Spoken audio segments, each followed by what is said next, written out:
All right, we're back here broadcasting live at the Toms River Auto Group studio right here in Northfield. Billy Schweim, Dave Clemick, producer Nikki Earnshaw. And, of course, we're talking a little Phillies baseball.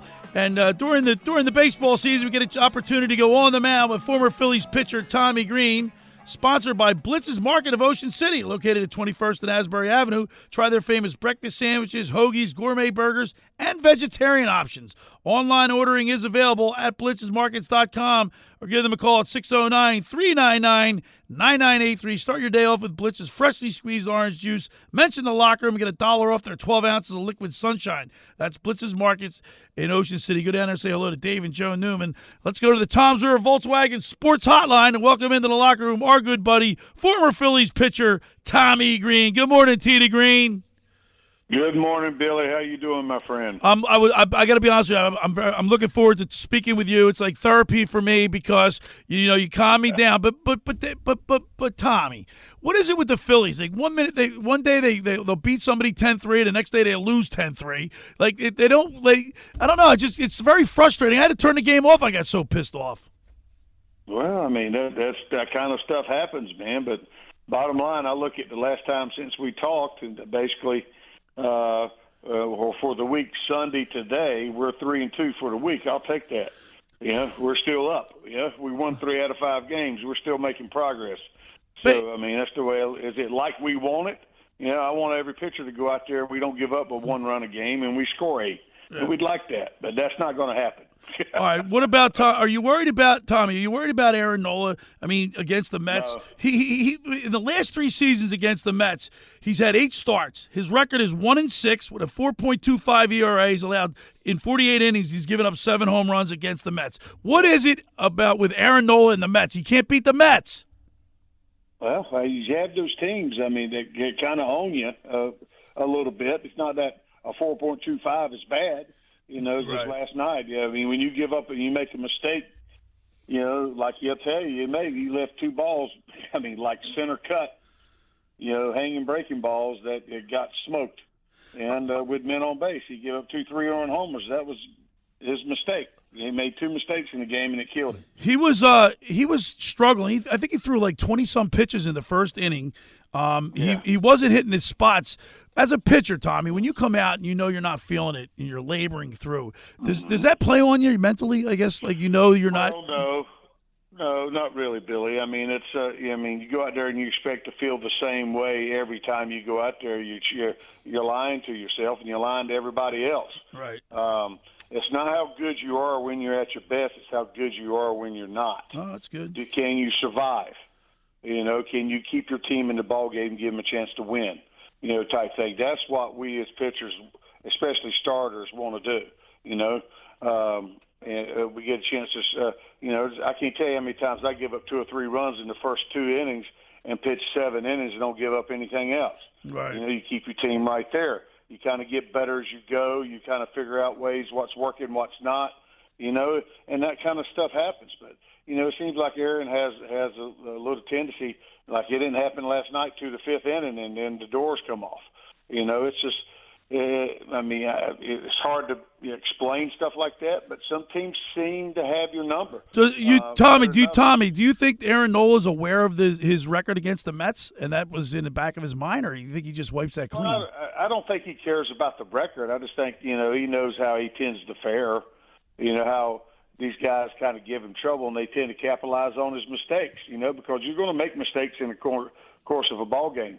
And it all depends on how many you make, because you want to keep making the same mistakes over and over again. That's the definition of insanity. They you can throw a ball down the middle all the time and get away with it. So obviously he didn't want those balls where he threw them last night, but you got to give the hitters with the Mets credit. They didn't foul them off or hit them foul or swing and miss or take them. They put wood on the ball, and and things happen when that happens. So. Hey, Tommy, it's Nick. We know Aaron Nola's been a horse for the Phillies, over the past couple of years. Now he's pitching a couple of postseasons, going longer into the season, right? How much of a factor do you think that is, pitching all those innings? It's now September. He's given up 5 runs in his last start, and then last night against Quintana and the Mets last night. What do you think that does to a pitcher when you're pitching all those innings? You think he could be a little bit tired? Well, I mean, it don't matter if you don't pitch a lot or not. A lot of pitchers you're going to be tired at the end of the season anyway because it's a physically grueling sport. You're out there every day doing something physically to prepare yourself to be that. But you work during the off season and you work during spring training to prepare yourself for a long season. It's not about trying to build body build and muscle and stay be strong that way. It's about doing the little stuff that keeps you going to maintain, to keep you balanced and stuff like that. And over the course of the season, there's a process you go to. You got to read your body because it's not going to be the same. You might have to tweak your routine in, but you respond if it's feeling sluggish or tired or anything like. Give your arm a chance to bounce back or your body a chance to do that to get that that little refresh. Unless you keep pounding it all the time. So they try to get it down to a science, but you got to. The only person who knows his body is him, and he's got to be honest with himself, and he's got the stuff around him, the knowledge around him that can help him tweak some things that might be able to give him that little caffeine boost, so to speak. Here later in the year, where he kind of bounces up a little bit and catches a breath of fresh air. That gives him that a little bit. It happens that way. Some people hit it during the middle of the season a little bit. Some people hit it towards the end of the season. But it's all about tweaking your in-between routine a little bit that keeps you fresh, I think, towards the end. And I think him pitching the past few years, in the postseason, he's put some innings on it, but also he's learned how to take care of his body better and read his body better. But it's still an ongoing process every year. We're talking with Phillies pitcher Tommy Greene. We go on the mound with him every Saturday, Sunday throughout the baseball season. Tommy, right now on 97.3 ESPN, we have a text board question at 609-403-0973. Who would, if you were the manager, if you were topper, who would you be your starting as of right now? What three pitchers would you have in the rotation in the playoffs? Wheeler, Nolan, Sanchez. So would go. You wouldn't. What about Ray? Because he's proved it to be that consistent. I'd give him that knowledge, and it makes a big difference. The last 2 or 3 starts here, they're having whoever's got how many starts Rangers got and get him back on track. If he keeps progressing, you got 4 guys to choose from. So if Ranger kind of kicks it up a little bit and gets a little more consistent, he's still coming back from what he had to deal with. It's not that easy, man. He didn't go on to a extended rehab assignment. He didn't do that. So it's he's trying to regain that feel a little bit, and that's why he's kind of lacking a little bit right now. Yeah, Tommy, Rangers giving up some hard-hit baseballs, give up 12 hits in his last start. What have you noticed, since he came back from the injury that, is different from when he started the season? Well, and you look at I'm not a big guy, too much on velocity other than, he's a tick down or so in velocity, but the overall command of his pitches now is what you see, and that comes in feel. And when you miss time like that off the mound a little bit and you're not on a regular routine doing that stuff like that, it can have that type of effect. And also you're turning the adrenaline back on getting into a major league ball game. That plays with you too. It takes a little bit to get back in control of all that. So it's sort of a process, and I think, here in the last, he's due to have that, he got a little bit of a wake-up call a little bit last time. He battled. We found a way to do things, and we ended up winning the ball game. You got to credit ourselves for doing that. But even though he gave up 12 hits, he found a way to navigate around that a little bit, which you got to give that credit. You got to go through the tough times to have the good times. Hey, Tommy, we're looking at Jose Alvarado. His last few outings, he's been lights out. He took some time off for personal. Did you think he just needed to get away from the game for a couple days and shut it down, or was it something more serious than that? I don't know. I don't know what he had going on, as far as the other personal side of it. But sometimes, like I say, pitching's is a finicky business, man. Sometimes a breath of fresh air, a couple days down or whatever can help rejuvenate you like that. But, also a swift kick in the butt can get you attention too. And that's sort of what was going on, I think, too, because he'd kind of lost, his favor because he wasn't pitching well. Right. And bottom line, to pitch well to be put in that high leverage spot there at the end. And right now he's working his way back there, and that's just like adding another. We got another sword in the fight right now. With him coming back throwing like that, because he's got great stuff. And it's all about command with him. So, not walking guys and stuff like that. So, I just think he needs to use the fastball too. Not fall in love with that slider or whatever the cutter that he throws all the time. But because he throws 100 miles an hour. But if he commands the ball down in the zone, he's not going to do nothing but get ground balls too. Right. So. I mean, that's the thing. It comes down to command and him. There's nothing like strike one. No matter if you're throwing a cutter or a slider. If he gets ahead in the count, he's going to dictate. So. Colby Allard's on the hill tonight for the Phillies at 4 o'clock first pitch. He's 2-0. I mean, he's got a 3.50. I know Nick's looks like we got Colby Albert on the mound, but he's obviously pitched pretty well the last couple of outings. Yes.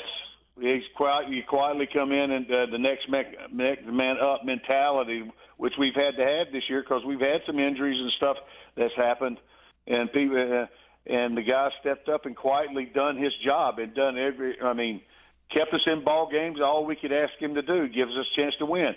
Now, like the difference in these 5 games we played this week. The last 7 days we're 3-2. We've scored just over 3 runs a game, but we're averaging giving up over 5 runs a game, and that's because of 2 outings. The other 3 outings were decent ball games. We pitched well in. So, bottom line, we got to do the little things and score some runs a little bit. The other night, we scored. Marsh hit a home run last night, in the ninth, but we weren't necessarily tearing the cover off the ball either. We run into a little bit of a hot pitcher. He pitched well. Quintana did, so you got to give him credit. So, Tommy, what do you think? What do you think Topper's message to the team is, either last night after the game or going into tonight's game? It ain't gonna be nothing. Hey, there's not a message. You go out there, you got your lunch handed to you a little bit. The other team, capitalized on mistakes, and we just didn't swing the bat. Sometimes you tip your hat. I mean, there's 162 games. And how many we got left? I think like 14. Yeah, 14 games next. If we play 500 ball, what's that do? Right. We got. So I want to go in. I want to go into the end of the season on a good note and trending in the positive direction. The way you do that, we got to, hopefully we get healthy, in these last 2 weeks, or so, and start progressing in the right direction on playing the game the right way. Well, if they got 15 games left, if they can go like 10-5, that'll put them at 98 wins, and that's. I'm not worried about all that. I just want to be ahead of the Mets and the Braves. I'm not worried about all that crap. Y'all put numbers on things, man. I don't worry about that. All right, Tommy Greene, as always, we appreciate you. Look forward to watching the Phillies tonight and talking to you next week. Thanks, Tommy.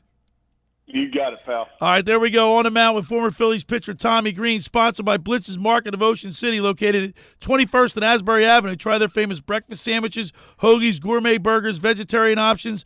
Online ordering is available at blitzesmarkets.com or give them a call at 609-399-9983. Start your day off with Blitz's freshly squeezed orange juice. Mention the locker room. Get $1 off their 12 ounces of liquid sunshine. Go down there and say hello to Dave and Joe Newman at Blitz's. There was Tommy Greene on the Tom's River Volkswagen Sports Hotline. Nick, they just got to put it behind him. It's baseball, right? That's his message mostly every week. Every week, he's very consistent. Put it behind you. Did you calm down a little bit? Did he? He's like therapy for me. I got a little bit. Okay. I was upset coming in today. I know. I really was. Man. It wasn't a great game, and I pulled a Billy moment. Remember when you couldn't remember Harry Callis' name? Yeah. I couldn't remember who the Phillies played last night. So they got 15 games. If they can go 10-5, that'll get us 98 wins. I'll be happy. Yeah, if they get over 95 wins, that's pretty good. On the other side, we're going to talk with Mr. Met. He's calling us right now. We're going to get to Mr. Met, but right now, the first hour of the locker room is powered by Surety Title. Surety provides comprehensive title insurance protection and professional settlement services for home buyers and sellers, real estate agents, brokers, lenders, home builders, developers, and attorneys to facilitate your real estate purchases. From the shore to Center City and every place in between, Surety Title is there for you. With 15 office locations in New Jersey and PA. That's Surety Title. For more information, call my good friend Ron Conklin at 856-988-8900 or give Chris Mooney a call at the Ocean City office at 609-399-1227. Now, just about everybody in our area has heard about the Jersey Man and Philly Man magazine that is run by ex-Philadelphia tight end Ken Dunnick. But were you aware of their private business network they call the Legacy Club? Every month, they'll have private events at upscale locations in Philadelphia and South Jersey that attract over 200 top business people. If you have an interest in attending one of these events and see it's a fit for your business, send an email to ken@jerseymanmagazine.com or give him a call at 856-912-4007 for more information. When we return, we'll wrap up the first hour and talk with Mr. Met. You're listening to The Locker Room with Billy Schweim, Dave Klemick, Nikki Earnshaw right here on 97.3 ESPN.